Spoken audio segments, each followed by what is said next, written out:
furieux frangin.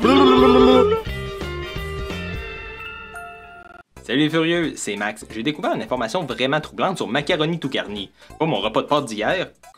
Quoi qu'il goûtait quand même bizarre. Mais sur le chien en 3D, le chien vedette de Télé-Québec. Mais avant que je vous le dise, si vous aimez ce que vous voyez, ben abonnez-vous, c'est gratuit, ça nous aide beaucoup. Mais sans plus attendre, c'est parti! Macaroni, macaroni tout garni. Macaroni, macaroni. Macaroni tout garni était un téléroman quotidien pour enfants de 25 minutes, produit par le groupe Vivatlic et diffusé à Télé-Québec de 1998 à 2004, mettant en vedette Louis Martin le magicien et Macaroni, son fidèle chien en 3D de l'époque. Hein? Il n'y a pas de ray tracing sur ce chien-là, ok? Comme j'ai dit, l'émission était une quotidienne. Mais comme notre public cible, c'est les hommes de 18 à 35 ans, qu'est-ce que ça veut dire que ça, une quotidienne?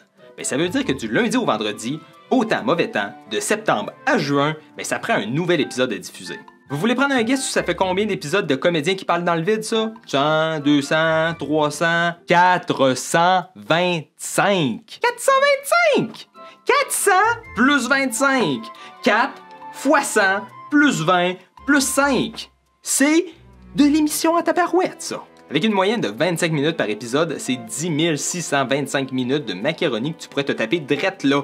C'est plus qu'une semaine de ça. Falsifie de ridicule pue la morue! Oh! Non-stop. C'est presque le double de Dragon Ball Z. Dragon Ball Z. 2 fois plus. Quasiment. Puis si vous étiez pas trop déconcentré par mes cris stridents, vous avez sûrement une question en tête.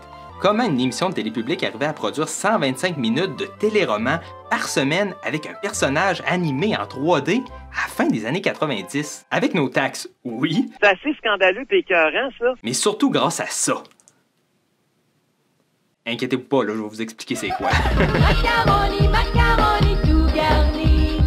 Macaroni, macaroni. Le Motion Star de la compagnie Ascension Technologies est un appareil dans lequel se branchent des capteurs de motion électromagnétiques permettant, entre autres, de donner vie à des personnages en 3D en temps réel. Donc ça veut dire que quelqu'un attaché avec un paquet de câbles, c'était peut-être même Nathalie, la voix de Macaroni elle-même qui était attachée. J'aimerais vraiment ça savoir. Il y a eu, je pense, 3 acteurs différents qui ont joué Macaroni. Ils étaient tous branchés dans la même machine.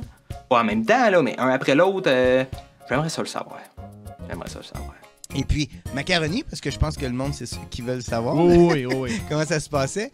Bon, t'avais une comédienne dans une salle complètement à part. Et puis, avec plein de fils qui partaient vers un ordinateur. OK, fait qu'elle faisait les moves, là. Ouais, parce que, admettons, elle bougeait du doigt.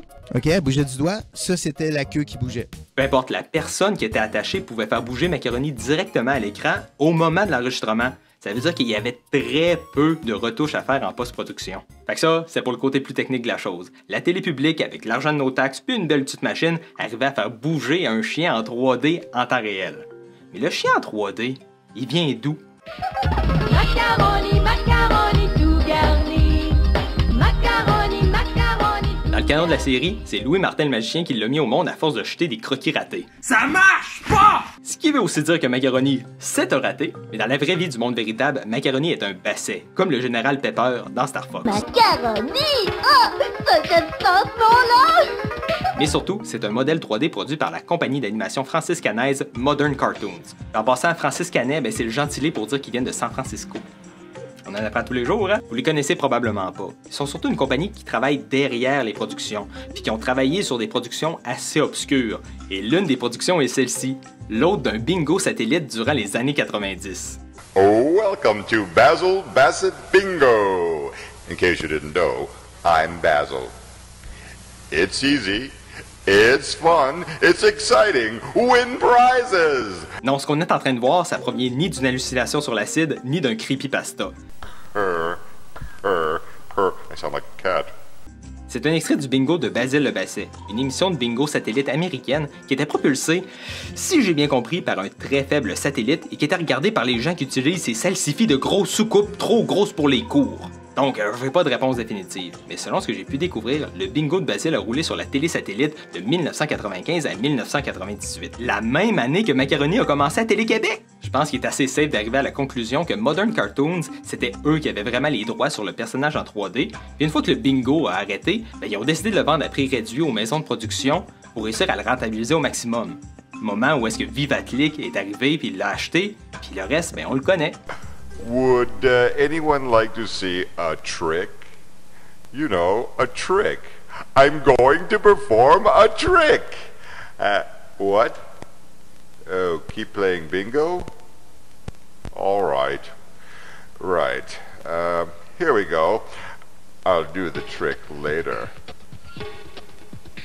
Franchement, le fait que Macaroni, une mascotte pour enfants, était une mascotte de loterie nationale dans le passé, je trouve ça complètement fou. Si vous voulez plus de Macaroni, sachez qu'il y a des épisodes disponibles sur YouTube, que Louis Martin le magicien a passé au podcast de Luduc Astin Potine il y a quelques années déjà, puis qu'il y a une très jolie parodie disponible sur la chaîne YouTube des Pile-Poil. Mais, quant à moi, j'ai déjà assez parlé, je te laisse le mot de la fin, Basile. Okay, it's time to clear something up. My name is Basil, not Basil. I'm not a spice, although I am tasteful. So say it with me. Basil. That's right, it rhymes with razzle, as in razzle-dazzle, as in Hollywood. Cameras, lights, applause, no autographs, please. Just keep it to Basil, okay? Thank you. Hey, salut la gang de Log Pro, merci d'être ici. J'espère que je vous ai appris quelque chose. Ces extraits-là sont capotants. Si vous allez les voir, dites-moi les quotes que vous trouvez le plus drôle en dessous.